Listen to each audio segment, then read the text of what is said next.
Another thing that I have found over time too is make sure that you ask your realtor, or make sure your realtor does a buyer consultation and sets those expectations up, because there are things that come up and whether you can control them or not, such as an inspection. You should know how the inspection process works, how much that costs, and obviously the terms kind of change throughout depending on what you put in the purchase agreement or what the offer the contract has under it. But make sure you do a buyer consultation, because that will help a ton with just setting those expectations from start to finish. We like to call it the 10,000 foot view or the bird's eye view. Being able to see everything, because buying your first home especially is very stressful. So we try to make it the least amount of stress as possible and make it kind of more fun than anything, because it really is a fun process, especially when it's your first house, and you should be excited about it, not stressed. So the 10,000 foot view is just basically looking through that whole process from start to finish, what to expect, and then also consulting with your lender too. That consultation is also very necessary. Just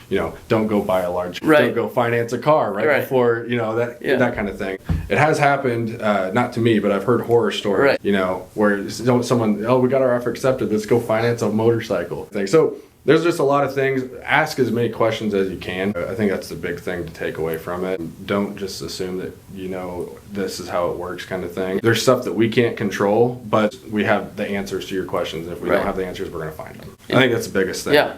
And utilize your lender and your realtor as a resource, because they want to do a good job for you. Their business is generally mostly referral based. So in order for them to, continue what they're doing, they need to do a good job for you. So ask those questions. And if you felt like they've done a good job, refer them, leave them a review, because it is such a great process. And if it's done correctly, it should almost feel at the end like, I just bought a house. I feel like that's how I felt the first time. I was like, when I bought my house, I was like, that was that easy?